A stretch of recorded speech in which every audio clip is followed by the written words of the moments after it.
Спасибо. Благодарю вас. Спасибо большое.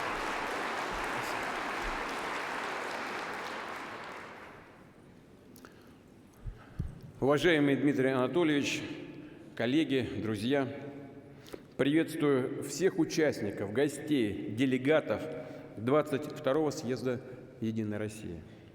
Прежде всего, хотел бы поблагодарить вас, всех членов партии, ваших многочисленных сторонников во всех регионах за напряженную работу в интересах граждан нашей страны, за большой, значимый вклад в обеспечение безопасности и суверенитета.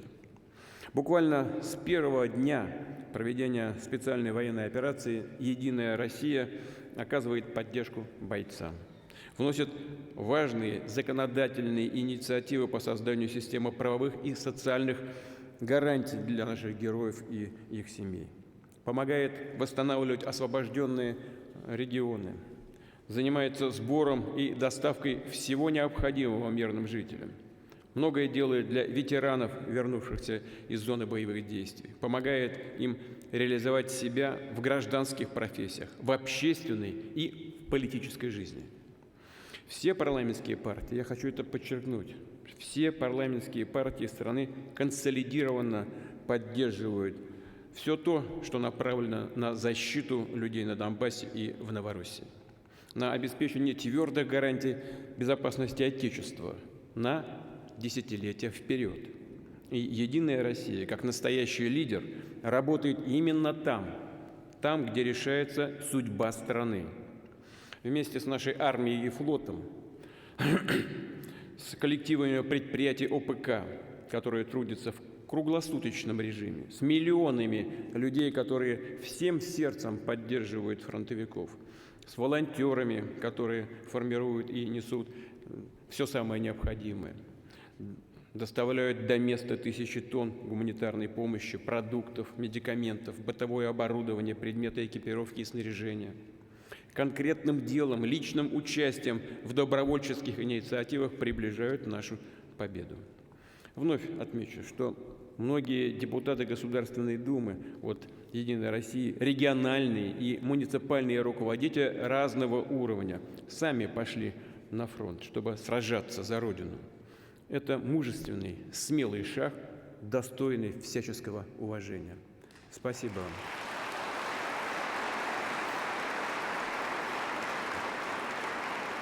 Добавлю, что сегодня все регионы и муниципалитеты страны оказывают всестороннюю помощь подшефным городам и районам в Донецкой и Луганской народных республиках, в Запорожской и Херсонской областях, жителям Курской области и других прифронтовых приграничных субъектов Федерации. Такая взаимовыручка, подлинное братство перед лицом испытаний, единство во имя Отечества сложились исторически. Таков характер нашего народа. Казалось бы, очень простое слово «мы» сейчас наполняется особым, объединяющим смыслом. Своих не бросаем. Этот принцип и благородный призыв понятен и близок каждому из нас. Потому что сплоченность, осознание России как своего отчего дома, как огромной семьи семей – это наша великая ценность. В ней заключена колоссальная, несокрушимая сила, наша уверенность в сегодняшнем и в завтрашнем дне. Хочу сказать спасибо всем, кто вносит свой вклад в защиту национальных интересов России и на фронте, и в тылу. И прошу партию продолжать свою активную работу, наращивать усилия по всем ключевым направлениям, особенно в части поддержки всех ветеранов боевых действий, их родных, особенно семей, которые потеряли своих близких. Повышенное внимание необходимо уделять тем, кто вернулся домой после тяжелых ранений. Твердость, мужество, управленческий талант, проверенные и закаленные в труднейших условиях лидерские качества наших военнослужащих, фронтовиков, их искренняя преданность Родине и народу должны быть в полной мере востребованы в решении государственных задач. В послании Федеральному собранию на прошлом съезде «Единой России» в том числе говорил о важности воспитания, подготовки сильных, надежных и перспективных кадров. Повторю еще раз и сегодня, для партии это не просто приоритет, от этого зависит ее будущее. Нужно поддерживать талантливых, целеустремленных людей, быть для них центром притяжения, шире вовлекать в партийные проекты обучения и наставничества, чтобы такие наши соратники, герои, сами были примером для молодого поколения, помогали другим тоже реализовать себя, воспитывали достойную смену. Особое, дополнительное внимание прошу обратить на кадровую программу «Время героев», стартовавшую в этом году. Причем не только на включение в общую работу ее выпускников, но и, что не менее важно, и на саму практику широкого, открытого, прозрачного конкурсного отбора для участия в программе.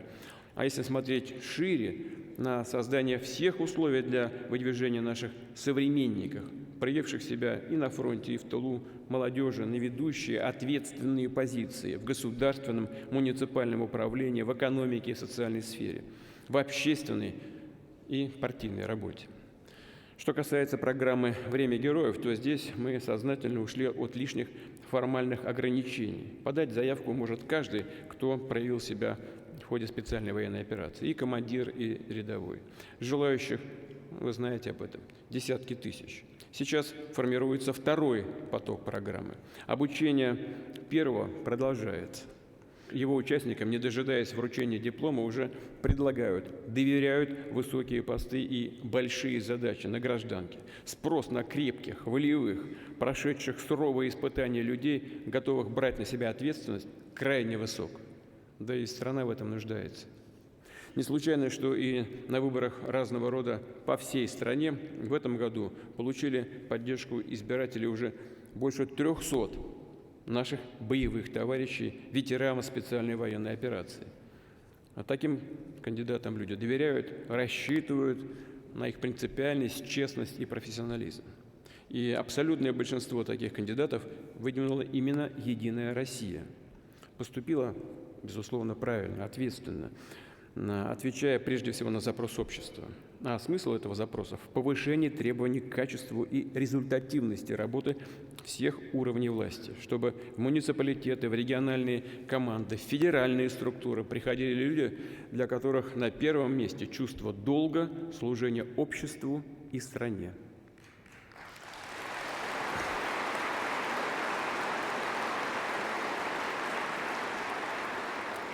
Ребята, прошедшие фронт, доказали, чего стоят в бою. Уверен, не подведут и в дальнейшем будут биться за результат и добиваться его. Но, конечно, хочу и к ним обратиться. Для того, чтобы работать на таком уровне, нужно иметь соответствующую компетенцию. Нужно двигаться, развиваться, не стоять на месте. В этой связи предлагаю, считаю необходимым расширять федеральный проект «Время героев», запустить аналогичные программы в регионах, так как это уже сделано в Ставропольском крае, в Белгородской, Воронежской, Рязанской, Самарской, Тульской областях и в Ханты-Мансийском автономном округе. Прошу партию активно включиться в эту работу. Я очень рассчитываю на вас, что это будет неформально. Неформально. Нужно работать, искать людей, помогать им организовать свою подготовку. Вот я встречался недавно с ребятами, которые проходят восстановление после ранений тяжелых. Один хочет уже поучаствовать в программе «Время героев», а второй говорит, понимает, что не готов еще пока. Он говорит, я понимаю, что нужны люди, которые имеют опыт определенный, общественной, государственной, муниципальной работы. У меня его нет. У меня образования нет. Ну, прямо сказал, молодой парень, симпатичный такой. Но я хочу. Вот ищите таких людей, найдите их, помогите им. Образование получить, опыт получить соответствующий. Дорогие друзья, повестка съезда, как всегда, насыщена. Обсуждаются современные вызовы и задачи нашей ведущей партии. Но, конечно же, главным будет анализ выполнения поручений и наказов избирателей. Предстоит внести серьезные содержательные изменения в программу партии, народную программу, дополнить ее новыми конкретными обязательствами, которые принимает на себя «Единая Россия». По сути, утвердить свою дорожную карту практического воплощения всех наших масштабных планов на ближайшие 6 лет. Это как минимум, а горизонт планирования должен быть, конечно, гораздо шире. Время вызовов открывает для нас и, безусловно, новые возможности, которые мы обязаны вместе реализовывать. И уверен, не просто сможем это сделать в будущем, но уже сейчас, сегодня добиваемся серьезных, очевидных результатов. Россия развивается, экономика растет. И это на фоне беспрецедентных, в полном смысле этого слова, в прямом смысле этого слова, в мировой истории санкций, грубого вмешательства и давления со стороны правящих элит некоторых государств.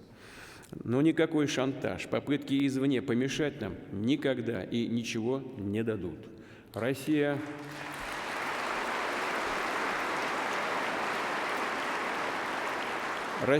уверена в себе, она чувствует свою правоту и свою силу. И потому все задачи, поставленные нами на ближайшую и долгосрочную перспективу, будут обязательно решены. Рассчитываю на ваше безусловное лидерство в реализации новых национальных проектов. Мы подробно их обсуждали совсем недавно, 5 декабря, на Совете по стратегическому развитию. Уверен, что вы, ваши коллеги, партийные организации в регионах, вся партия «Единая Россия» приступите к этой напряженной работе с первых дней наступающего года. Что еще хотел бы отметить? Готовые к запуску национальные проекты, сбалансированный федеральный бюджет – все это, разумеется, очень важно и значимо. Хочу поблагодарить всех вас за этот общий результат, за совместную работу с участием парламента, правительства, администрации президента, коллег из регионов и других политических партий. Знаю, диалог был непростым, нужно было искать много решений, развязок, доказывать свою позицию. Но есть то, что еще важнее. Наша четкая, амбициозная, пошаговая программа развития страны опирается на мощную, действительно всенародную поддержку. Повторю, такая солидарность, сплоченность людей, вера в страну и в нашу победу дорогого стоит. Рождаются из общего понимания коренных, суверенных интересов России. Стремление обеспечить безопасность Родины, защитить священную для нас историческую память, духовность, традиции, те общие ценности, сбережению и продвижению которых призван служить, в том числе и Национальный центр «Россия», где мы сейчас с вами находимся, где проходит съезд.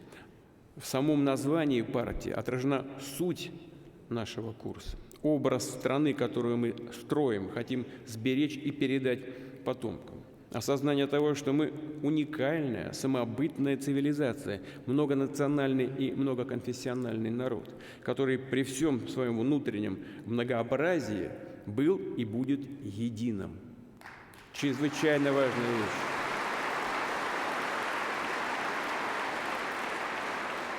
Во все исторические времена наши противники пробовали расшатать это единство. И сейчас опять идут по отработанному на других сценарию, стараясь разобщить людей, разыграть национальную или религиозную карту. Мы будем жестко пресекать такие провокации. Ответим на любые угрозы и вызовы. Готовы дать отпор, что называется, по всему фронту.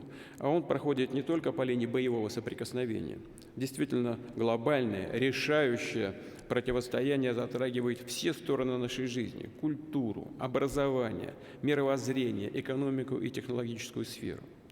Единая Россия должна быть на острие этой справедливой борьбы, задействовать все свои экспертные ресурсы, политический опыт, авторитет, лучшие кадры в интересах людей и всей страны.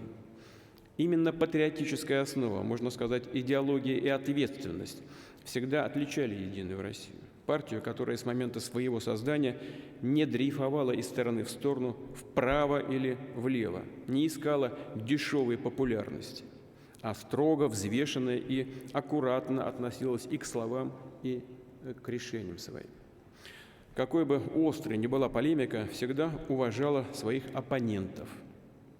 Тем самым отсекала разрушительный радикализм, любое внешнее давление, задавала конструктивный характер политического и законодательного процесса. В этом проявляется зрелость партии, ее неотъемлемое преимущество. Его нельзя растерять, недопустимо разменивать по мелочам. Напротив, нужно беречь, укреплять и наращивать постоянно. Люди ждут, что и новые обязательства, и, подчеркну, все данные прежде обещания, планы, народная программа, с которой «Единая Россия» шла на парламентские выборы в 2021 году, будут полностью выполнены, а некоторые из них даже в большем объеме.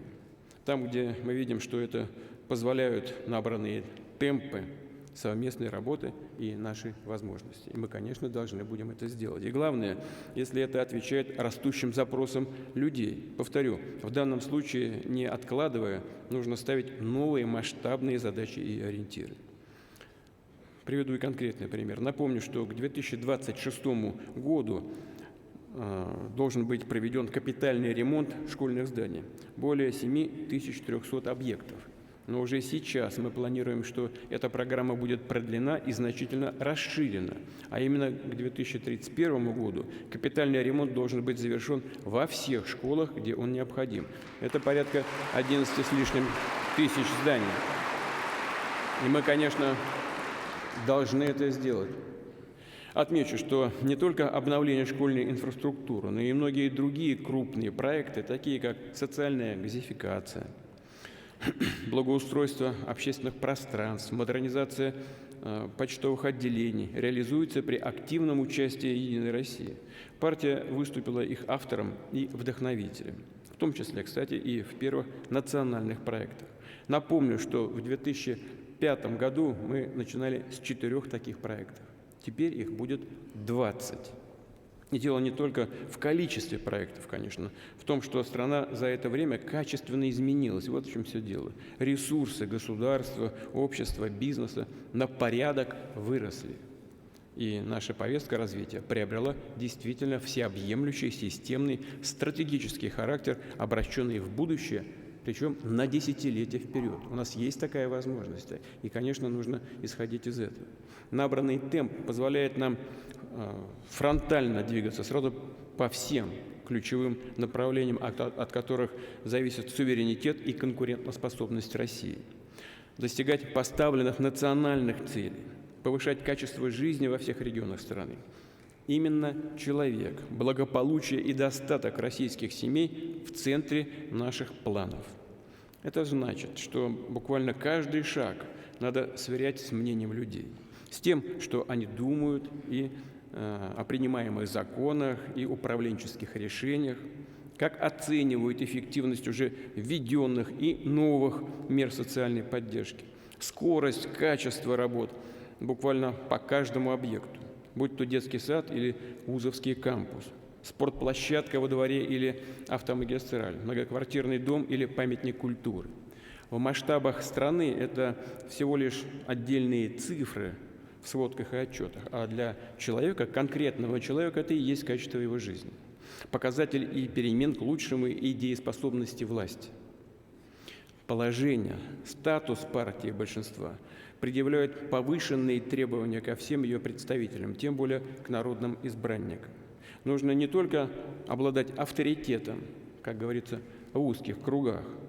Здесь недостаточно быть компетентным в той или иной области. Обязательным условием профессиональной самостоятельности должна быть прямая коммуникация с людьми, умение объединять, вести за собой единомышленников.